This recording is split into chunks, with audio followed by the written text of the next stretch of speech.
Good evening mga kapuso! Nakakabata ang masayang bonding ng Forever Young team sa kanilang get-together na inorganize mismo ni Ewan Micael at Nadine Samonte. Pasasalamat nila ito sa hard work ng cast at crew sa magandang series na inulan agad ng suporta mula sa mga kapuso. Makichika kay Lars Santiago. Hindi naman bata ang taong ito eh. He is a 25-year-old little man pretending na siya ay bata.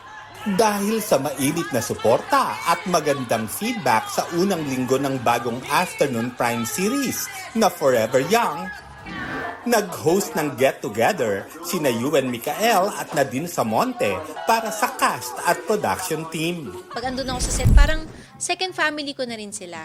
Kaya sabi ko, I want us to get together talaga. Nagpapasalamat po talaga ako kasi first show ko po ito na ako bida.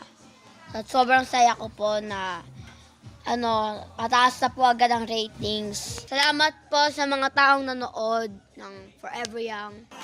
Binuksan ni Nadine ang kanyang tahanan para sa mga kasamahan sa series. First time nga raw na siya ang naging punong abala sa party. Sobrang excited ko.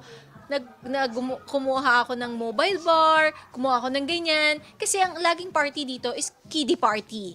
So walang ganito. First time talaga. So sobrang excited ko. Tuwang-tuwa talaga ako. Hindi ako mapakali. Kabilang sa mga nakiparty, sina Yula Valdez, Michael De Mesa, James Blanco, Abdul Rahman, Bryce Eusebio, Dan Cruz at Direk Hill Tejada.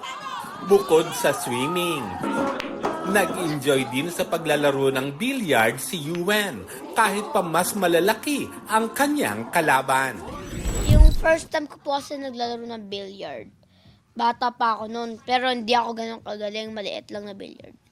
Pero nung officially naglaro ng billiard, sa Lolo and the Kid, sa beach, meron doon billiard na may kalaban ng bata. Ginawa ko talaga research ko kung tsaka tinuruan po nila ako. Pati ako, hindi nakalagpas sa hamon ni Ewan. Sa hiwalay na kulitan, magkakasama namang naglaro ang Agapito siblings na ginagampanan ni na Althea Ablan at Princess Aliyah sa not 1, not 2, but 3 rounds ng larong Jenga.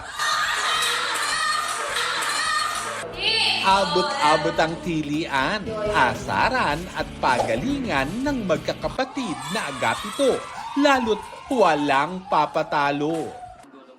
Lars Santiago, updated sa showbiz happening.